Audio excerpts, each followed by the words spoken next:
ratón, con sus dos pistolas y su traje de cowboy.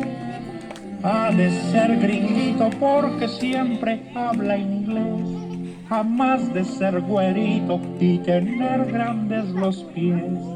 El ratón vaquero sacó sus pistolas, se inclinó el sombrero y me dijo a solas: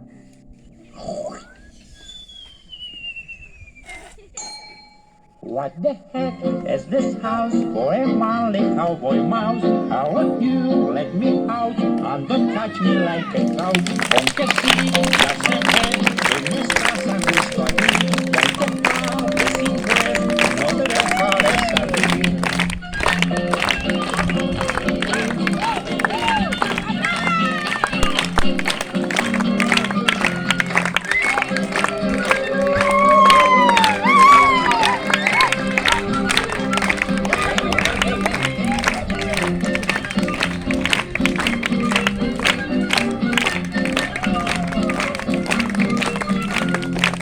Tras las fuertes rejas que resguardan la prisión,